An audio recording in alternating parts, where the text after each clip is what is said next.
My name is Rosa. I am 38 years old. I am the mother of 2 boys. Their names are Daniel and Marco. They are my reason for breathing. They are my everything. I would walk through fire for them.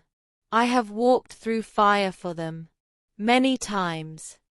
Life has never been gentle with me. I grew up poor. My father was never around. My mother worked 3 jobs just to keep us fed. I watched her suffer. I promised myself I would be different. I promised myself I would build something better. But the world had other plans. I married young. I thought love was enough. I thought hope was enough. I was wrong. My husband became a different man over the years. Cold, angry, dangerous. One night, I packed 1 bag. I took my boys. I walked out the door and never looked back. I had $40 in my pocket. I had nowhere to go. We stayed in a shelter for 2 months. Daniel was 9. Marco was 6. They were confused. They were scared. Every night Daniel asked me, "Mama, are we going to be okay?" Every night I said yes. I didn't always believe it, but I said it anyway, because they needed to hear it. Eventually I found a small room to rent. 1 room for the 3 of us. 1 mattress on the floor. 1 window that let in cold air. But it was ours. No one could take it from us that night. I found work at a laundry facility. Long hours. Hard work. Steam and heat all day. My hands blistered. My back ached. My feet swelled. But I showed up. Every single day I showed up. I washed other people's clothes while my boys ate free lunch at school. I swallowed my pride. Pride doesn't feed children. After the laundry, I took a second job. I delivered food on weekends. Rain or shine. Hot days and freezing nights. I rode a bicycle because I had no car. People gave me 1-star reviews when their food was 5 minutes late. I cried sometimes. Then I kept riding. My boys were good boys. They did their homework. They helped each other. Daniel cooked simple meals when I worked late. Marco swept the floors without being asked. They were growing up too fast. They were carrying too much. That broke my heart more than anything. One winter, things got worse. The building where I worked closed down suddenly. No warning. No final check. Just a sign on the door one morning. I stood there in the cold reading that sign. My mind went blank. I had rent due in 11 days. I had $17 in my account. I applied everywhere. Restaurants, factories, shops, warehouses. Nothing came fast enough. I sold my small jewelry. I sold my boys' old toys. I borrowed small amounts from neighbors who had little themselves. I felt ashamed. I felt invisible. Like the world had decided we didn't matter. Then Marco got sick. A fever that climbed high and would not come down. I carried him to the clinic in my arms. No bus fare. I walked 40 minutes in the cold holding my sick child. My heart was pounding.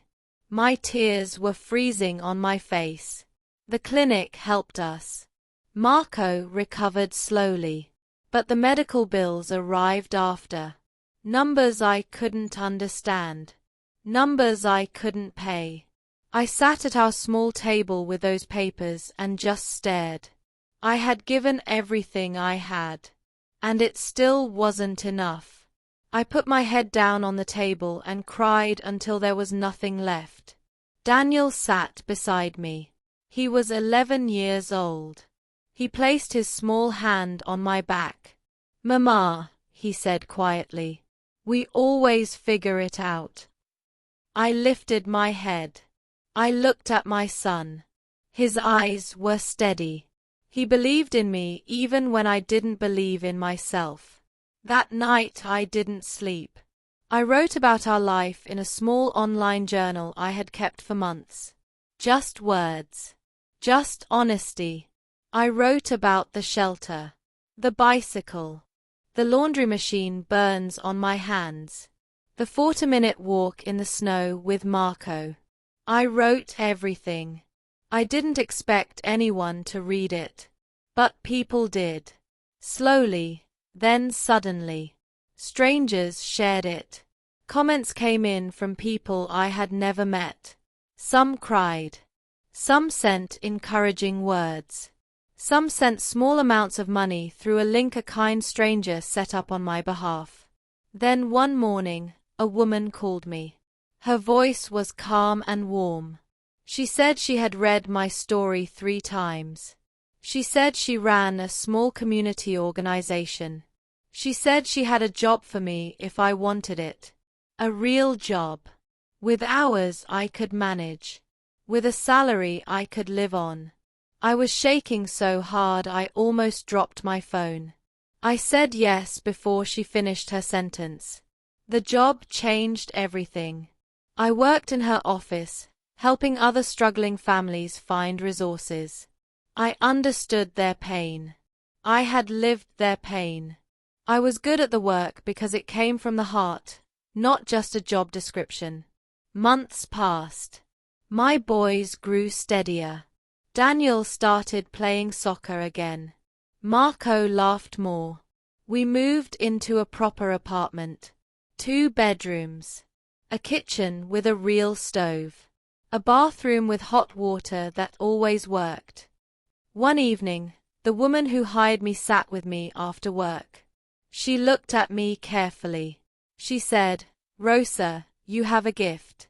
You know how to make people feel seen." She paused. "I want you to run a program. A support group for mothers going through what you went through." I was speechless. Me. The woman who had slept on a shelter cot. Me. The woman who had cried over medical bills at a kitchen table. She wanted me to lead something. I said yes again. The program grew. Mothers came every week. Women carrying invisible weights. Women too tired to ask for help. I sat with them.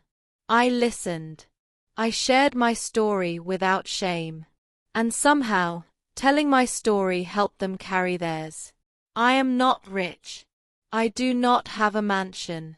But I have stability. I have purpose.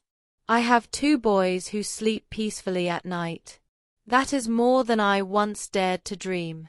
Sometimes I look back at that woman on the bicycle in the rain. I want to tell her to hold on. I want to tell her the road gets smoother. Not easy. Never perfectly easy. But smoother. To anyone reading this who is exhausted and invisible and running on nothing, I see you. I have been you. Keep going. Keep showing up. The right people will find you. The right door will open. It always does.